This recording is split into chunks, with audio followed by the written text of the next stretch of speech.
ಅಡ್ಡಿಯಾದ ಕಾರಣಕ್ಕೆ ರಾತ್ರೋರಾತ್ರಿ ಜೆಸಿಬಿ ತಂದು ಕಿಡಿಗೇಡಿಗಳು ಆಂಜನೇಯ ಸ್ವಾಮಿಯ ದೇವಸ್ಥಾನವನ್ನೇ ಧ್ವಂಸ ಮಾಡಿರುವ ಘಟನೆ ಬೆಂಗಳೂರು ಗ್ರಾಮಾಂತರ ಜಿಲ್ಲೆ ಹೊಸಕೋಟೆ ತಾಲೂಕಿನ ನಂದಗುಡಿ ಗ್ರಾಮದಲ್ಲಿ ನಡೆದಿದೆ. ಕಳೆದ ಕೆಲ ದಿನಗಳಿಂದ ಬಾರ್ಗೆ ಅನುಮತಿ ಕೋರಿ ಕೆಲವರು ಅರ್ಜಿ ಸಲ್ಲಿಸಿದ್ರು. ಆದರೆ ಬಾರ್ ಮಾಡಲು ಉದ್ದೇಶಿಸಿರುವ ಜಾಗದ ಬಳಿಯೇ ದೇವಸ್ಥಾನವಿದೆ, ಹೀಗಾಗಿ ಅನುಮತಿ ನೀಡಬಾರದು ಎಂದು ಅಬಕಾರಿ ಇಲಾಖೆಗೆ ದೇವಸ್ಥಾನದ ಸಮಿತಿ ಅರ್ಜಿ ಹಾಕಿತ್ತು. ಇದೇ ಕಾರಣಕ್ಕೆ ದೇವಸ್ಥಾನ ಧ್ವಂಸ ಮಾಡಲಾಗಿದ್ದು, ಬೆಳಗ್ಗೆ ವಾಕಿಂಗ್ ಬಂದಿದ್ದವರು ದೇಗುಲ ನೆಲಸಮ ಆಗಿದ್ದನ್ನ ಗಮನಿಸಿದ್ದಾರೆ. ಈ ಬಗ್ಗೆ ನಂದಗುಡಿ ಪೊಲೀಸರಿಗೆ ಸ್ಥಳೀಯರು ಮಾಹಿತಿ ನೀಡಿದ್ದು, ಸ್ಥಳಕ್ಕೆ ಪೊಲೀಸರು ಮತ್ತು ದೇವಸ್ಥಾನದ ಭಕ್ತರು ದೌಡಾಯಿಸಿದ್ದಾರೆ.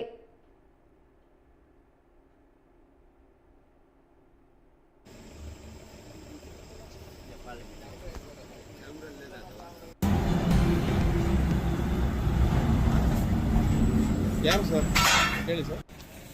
ಹಣ ಹುಷಾರ್ ಕರೆಂಟ್ ಮೇಲೆ ಅವರು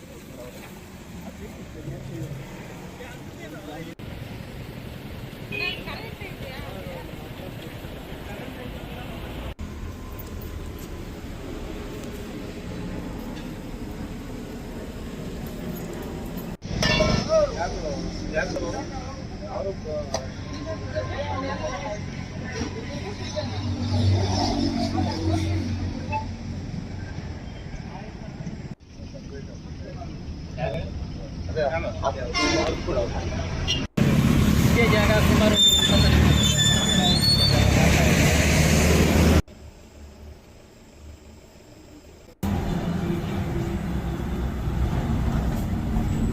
ಯಾರು ಸರ್ ಹೇಳಿ ಸರ್. ಹಣ ಹುಷಾರ್ ಕರೆಂಟ್ ಮೇಲೆ ಅವರು